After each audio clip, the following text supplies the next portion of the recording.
আল্লাহ রাসূল বলেন, মুসা মন খারাপের কোনো কিছু নাই। জমিনের মধ্যে আমার উম্মত 5 ওয়াক্ত নামাজ পড়বে, আল্লাহ পাক 50 ওয়াক্ত নামাজের সওয়াব দিবে। 1 নাম্বার হাদিয়া। 2 নাম্বার হাদিয়া, আমার উম্মতকে আল্লাহ পাক রব্বুল আলামিন সূরাতুল বাকারার আখেরি 2টা আয়াত তেলাওয়াত করতে বলেছে। সুবহানাল্লাহ। এটা কয় নাম্বার হাদিয়া? 2 নাম্বার হাদিয়া। 3 নাম্বার হাদিয়া, মুসা মন খারাপ করিও না। আমি পয়গম্বর যেরকম দামি, আমার উম্মত সেরকম দামি।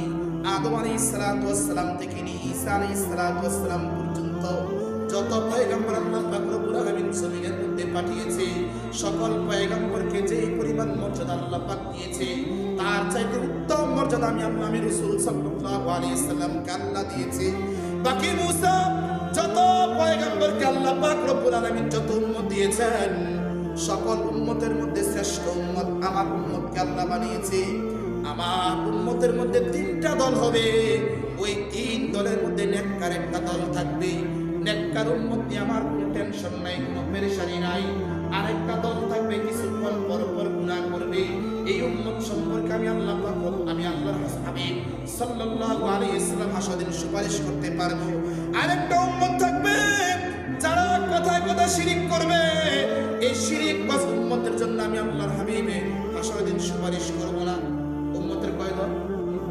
বলেন কয় দল? আরো দল আছে। আমি তো মুফহুম কথাটা বললাম। দল কয়টা বলেন? 1 নাম্বার নেককার। 1 নাম্বার কিতা? নেককার কোনো চিন্তা আছে?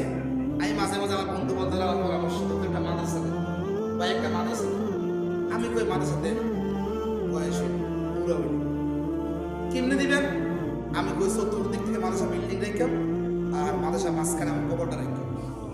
কি লেখা? ফিরিস্তার আমার ফিটাইতে না পারে চতুর্দিকে কোরআন আওয়াজ চল আমার কাছে কেমনে, মানে মজাক করে বলি রেখে জাহান্নামের আগুন থেকে বাঁচার জন্য। মাদ্রাসা কি জন্য? আলেমের সাথে সম্পর্ক রাখার জন্য।